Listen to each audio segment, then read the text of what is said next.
ونتوكل عليه ونعوذ بالله من شرور أنفسنا ومن سيئات أعمالنا من يهدي الله فلا مضل له ومن يضلله فلا هادي له ونشهد أن لا إله إلا الله وحده لا شريك له ونشهد أن سيدنا وسندنا وشفيعنا ومولانا محمدا عبده ورسوله صلى الله تعالى عليه وعلى آله وأصحابه وأولاده وأزواجه وأنصاره وأتباعه وأشياعه ومحبيه وأمته وعلينا معهم أجمعين وسلم تسليما كثيرا كثيرا. أما بعد، فقد قال الله تبارك وتعالى في كتابه المجيد بعد أعوذ بالله من الشيطان الرجيم بسم الله الرحمن الرحيم وقال إني ذاهب إلى ربي سيهدين رب هب لي من الصالحين فبشرناه بغلام حليم فلما بلغ معه السعي قال يا بني إني أرى في المنام أني أذبحك فانظر ماذا ترى قال يا أبت افعل ما تؤمر ستجدني إن شاء الله من الصابرين فلما أسلما وتله للجبين وناديناه أن يا إبراهيم قد صدقت الرؤيا إنا كذلك نجزي المحسنين إن هذا لهو البلاء المبين وفديناه بذبح عظيم وتركنا عليه في الآخرين سلام على إبراهيم. وعن عائشة رضي الله تعالى عنها قالت قال رسول الله صلى الله تعالى عليه وسلم ما عمل ابن آدمي من عمل يوم النحر أحب إلى الله من إهراق الدم وإنه ليأتي يوم القيامة بقرونها وأضلافها وأشعارها وإن الدم ليقمع من الله بمكان قبل أن يقع على الأرض فطيبوا بها نفسا. وقال النبي صلى الله تعالى عليه وسلم كنت نهيتكم عن ادخار اللحوم ألا فادخروا وأطعموا وكلوا أو كما قال سيدنا وهادينا محمد صلى الله تعالى عليه وسلم.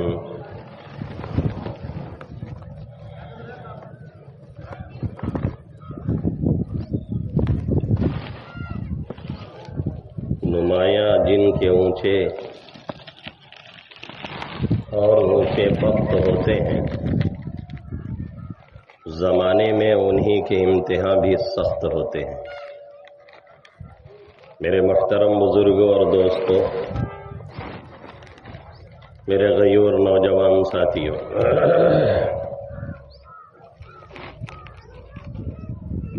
اللہ کا شکر اور احسان ہے اس ذات کریمی کا ہمارے اور آپ کے اوپر کہ ہمیں اور آپ کو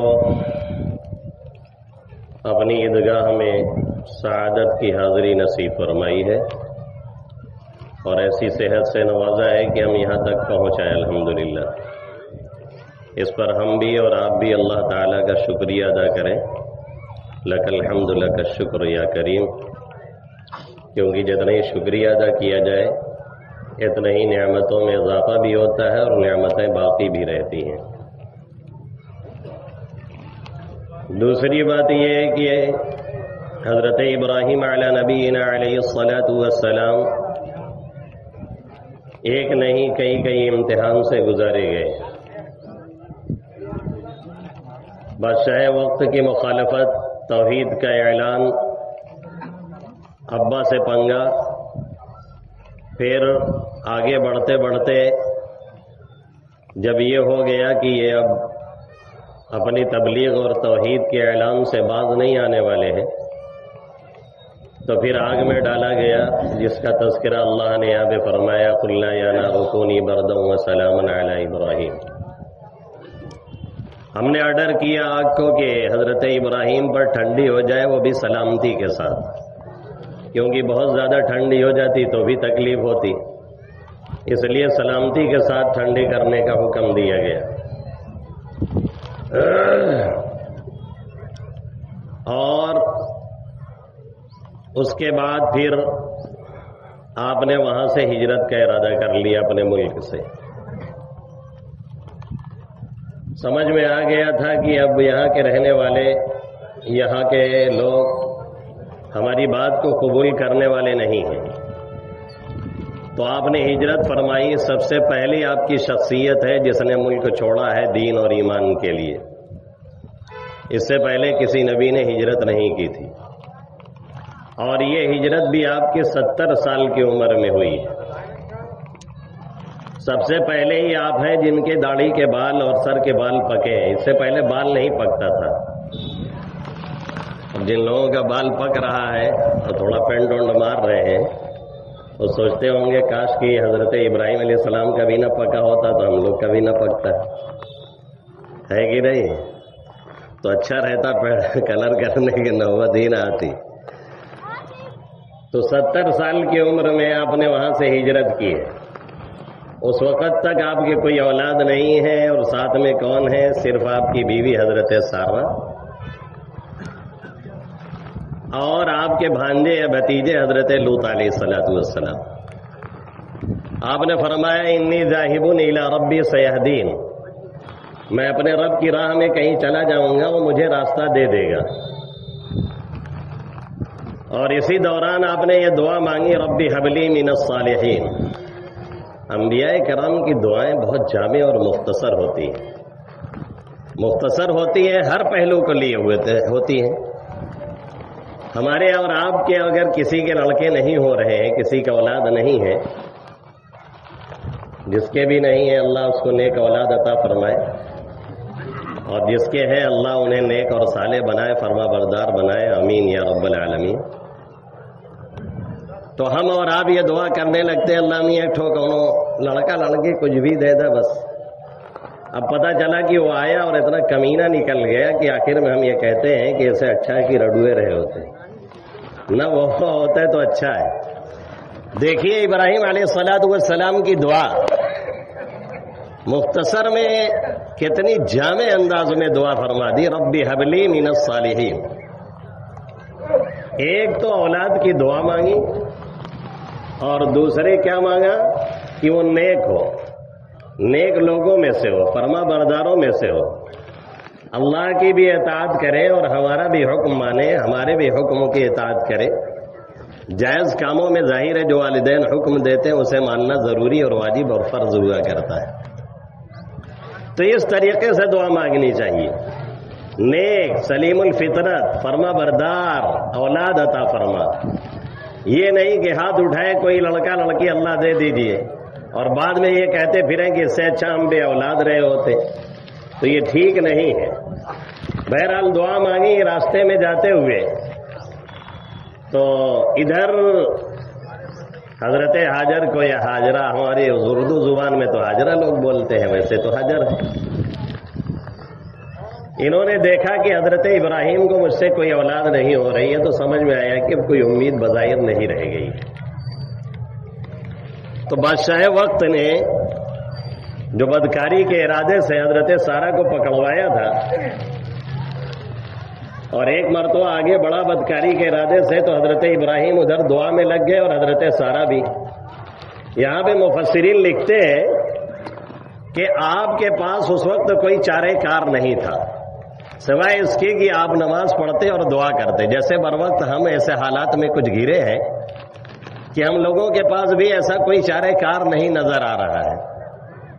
آ جائے گا انشاءاللہ، آ جائے گا، بہت چھوٹا دل مت کیجیے، گھبرائیے نہیں، حالات بدلتے ہوئے دیر نہیں لگتی ہے۔ جس کے قبضے میں سب کچھ ہے وہ بس کن کہتا نہیں ہے، اشارہ کرتا ہے اور کام بدلتا ہے، اس لیے بہت مایوس اور گھبرانے کی ضرورت نہیں ہے۔ تو مفسرین نے لکھا ہے کہ حضرت ابراہیم 2 رکعت نماز پڑھ کر کے دعا میں مشغول ہو گئے۔ بادشاہ وقت بدکاری کے ارادے سے آگے بڑھا اور اس کے اعضاء تخشبت اعضاؤہ، لکڑی جیسے ہو گئے، ایک دم وہیں کھڑا جم گیا۔ کہنے لگا دعا کر دیجئے، ہم یہ حرکت نہیں کریں گے اور آپ کو چھوڑ دیں گے۔ جیسے ہی ٹھیک ہوا پھر آگے بڑھنا چاہا، پھر وہی حالت ہو گئی. پھر کہنے لگا کہ اچھا دعا کر دیجئے، اس مرتبہ یقین دلاتے ہیں کہ ایسی حرکت نہیں کریں گے. پھر جیسے ہی ٹھیک ہوا پھر آگے بڑھنا چاہا، پھر وہی حالت ہوئی. تو تیسری مرتبہ بہت منت سماجت کرنے لگا تو حضرت سارہ نے دعا کی اور اس کے اعضاء ٹھیک ہو گئے. تو اس نے جو معجزہ دیکھا حضرت ابراہیم کا حضرت سارہ کے ساتھ، تو باندی نہیں اپنی بیٹی کو دیا تھا خدمت کے لیے، جن کو حاجر یا حاجرہ کہتے ہیں. ہمارے اردو میں عام طور پہ لوگ حاجرہ کہتے ہیں. اب ادھر حضرت سارہ کو یقین جیسا آ گیا تھا کہ کوئی اولاد ہونے کو نہیں، اس لیے انہوں نے اسے حضرت ابراہیم کو دے دیا اور پھر انہی سے حضرت اسماعیل پیدا ہوتے ہیں. اب بڑی ارمانوں کے بعد، بڑے دعاؤں کے بعد، اللہ کی خوشخبری سنانے کے بعد ایک اولاد بھی ہوئی. تو کہا جا رہا ہے کہ لے جا کر کے بے آب ہو گیا چٹیل میدان میں، وہاں مکہ میں چھوڑ کر کے چلے آئیے حرم شریف کے پاس. اب وہاں چھوڑ کر کے وہ چل دیتے ہیں. حضرت حاجرہ پیچھے پیچھے دوڑتی، پوچھتی ہے کہاں کس کے حوالے کر کے جا رہے ہیں، کس کے حوالے کر، کچھ تو کہیے. کوئی جواب نہیں. آخر میں جب یہ ہوا کہ اب نظر نہیں آئیں گے تو حضرت حاجرہ نے پوچھ لیا کہ اللہ کا حکم ہے؟ فرمایا ہاں یہی حکم تھا. فرمایا اذا لن یضیعنا اللہ تعالی، تب تو اللہ ہمیں ضائع نہیں فرمائے گا. اب دھیرے دھیرے جب وہ بڑے ہو گئے، فلما بلغ معه السعی، چلنے کے قابل ہو گئے. مفسرین نے لکھا ہے 13 سال 14 سال عمر ہو گئی، بالغ ہونے کے قریب ہو گئے یا بالغ ہو گئے. اب اتنے ارمانوں سے مانگا ہوا لڑکا، اتنی جد و جہد کے بعد، پہلی اہلیہ سے نہ ملنے کے بعد دوسری اہلیہ سے ہو رہا ہے، اور اسے کہاں چھڑوایا جا رہا ہے؟ بے آب و گیا چٹیل میدان میں، اور وہاں بس کچھ پانی ہے، کچھ کھجوریں، اس کے علاوہ کچھ نہیں ہے. پانی کا انتظام بھی نہیں. پانی کے لیے تو دوڑ رہی ہے جہاں صفا مروہ پہ ہم اور آپ انہی کی نقل میں دوڑتے ہیں. جستجو زمزم میں حاجرہ بھی دوڑی تھی. ہم صفا سے مروہ تک دوڑنا نہیں بھولے. اللہ کی بندی، اللہ کے بندے جو کام کرتے ہیں نا، وہ اللہ اپنے سنت بنا دیا کرتا ہے. ہم جیسے کمینے جو کام کرتے ہیں تو مصیبت آ جایا کرتی ہے. وہی طریقہ جاری کر دیا گیا ہے وہاں پہ ہمیں اور آپ کو صحیح کرنے کا، اب دوڑنے کا. اب کہا جا رہا ہے کہ جب بچہ بڑا ہو گیا ہے، سپورٹر ہو گیا ہے، 14 سال 13 سال کا ہو گیا ہے، ساتھ پھر چلنے لگا ہے، اب قوت بازو بننے کا ٹائم آیا ہے، اب باپ کا سہارا بننے کا وقت آیا ہے. اب کیا حکم دے دیا گیا ہے؟ انی اراز بحکا فانظر ماذا ترى. خواب دکھایا جا رہا ہے کہ اپنے بچے کو ذبح کر ڈالو.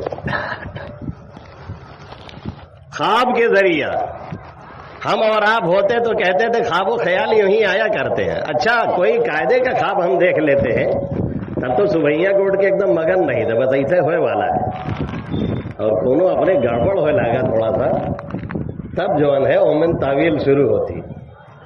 تو اگر ہم اور آپ دیکھتے تو بڑی تعویل کی گنجائش تھی کہ بھائی خواب ہے، خیال ہے، یوں ہی آ جایا کرتا ہے، ایسے ہی پیٹ ووٹ گڑبڑ رہا ہوگا، دکھائی دے دیا گیا ہوگا.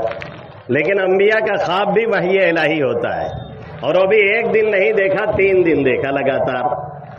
تو کہنے لگے بیٹے سے میں تمہیں ذبح کرتے ہوئے دیکھ رہا ہوں، تمہاری کیا رائے ہے؟ ذرا تم بھی غور کر لو. اس لیے نہیں کہا تھا کہ تم بھی غور کر لو کہ تمہیں اگر سمجھ میں آئے گا تو ذبح کریں گے، نہیں سمجھ میں آئے گا تو چھوڑ دیں گے، ایسا نہیں ہے. اس لیے کہا تھا دیکھیں کہ بیٹے کی کیا حالت ہے، بیٹا کتنے پانی میں ہے. وہ بیٹا جسے آگے چل کر کے نبی بننا تھا، وہ بیٹا جسے سید الاولین والآخرین، جس کی پشت سے آنے والے تھے، نسل سے آنے والے تھے، محمد عربی صلی اللہ علیہ وسلم، اس نے بغیر جھجک کے، کچھ بغیر سوچے کیا فرمایا؟ افعل ما تؤمر ستجدنی انشاءاللہ من الصابرین. جو آپ کو حکم دیا گیا ہے وہ آپ کر ڈالیے، انشاءاللہ آپ مجھے سہار کرنے والوں میں سے پائیں گے، صبر کرنے والوں میں سے پائیں گے. انشاءاللہ کہہ کے معاملہ اللہ کے حوالے کیا. من الصابرین کہہ کر کے یہ تواضع دکھلائی کہ صرف میں ہی صبر کرنے والا نہیں، بہت سے بندگان خدا ایسے گزرے ہیں جو صبر سے کام لے چکے ہیں، اس لیے آپ کر گزرے. فلما اسلما، جب باپ بیٹے دونوں نے سر تسلیم خم کر دیا، اللہ کے حکم کے آگے جھک گئے. اب اس کے آگے الفاظ بیان کے لیے نہیں رہ گئے ہیں. اس لیے قرآن نے اس کے آگے کی کیفیت نہیں بیان فرمائی ہے، بس اتنا کہہ دیا وَتَلَّهُ لِلْجَبِينِ، باپ نے بیٹے کو پیشانی کے بل لٹایا، لے کر کے گئے ذبح کرنے کے لیے۔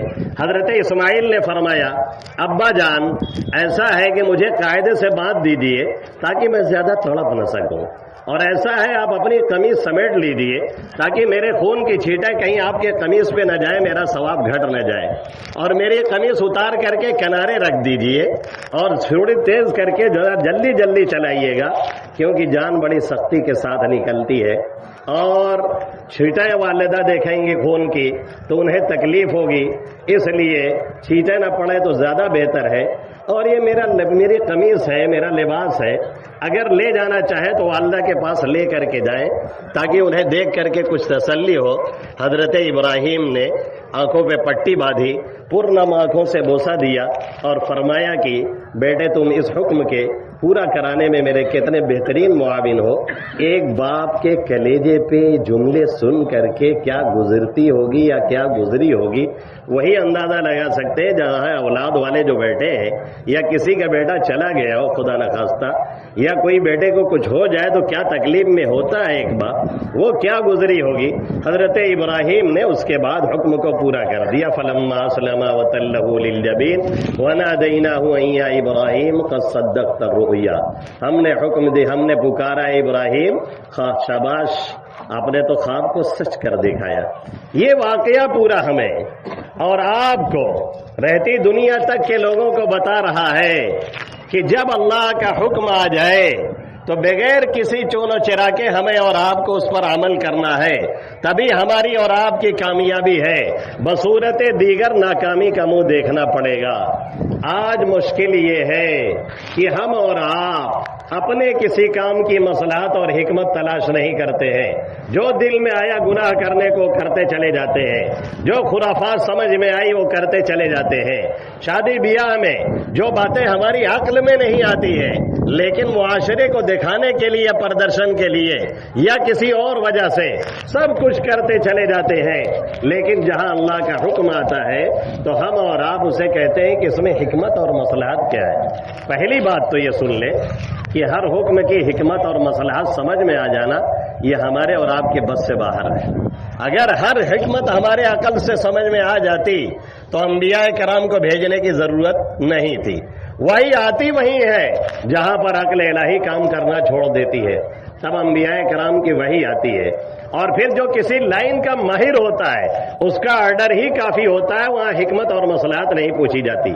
ایک شخص آتا ہے، بڑی بلڈنگ بنی ہوئی ہے اور وہ کہہ رہا ہے کہ بس بلڈنگ گرا چاہتی ہے، اب کوئی رک کر کے نہیں پوچھے گا کہ بھیا حکمت کیا ہے، مصلحت کیا ہے، ذرا بتائیے، پوچھو گے تو وہیں دب کر کے قبرستان بن جائے گی، اس لیے کہ وہ اس لائن کا ماہر ہے، وہ انجینئر ہے، اس فن سے واقف ہے، اسے پتا ہے کہ یہاں پہ خطرہ کس بات کا ہے اور کہاں سے آ رہا ہے، اس لیے فوراً لوگ نکل کر کے بھاگیں گے۔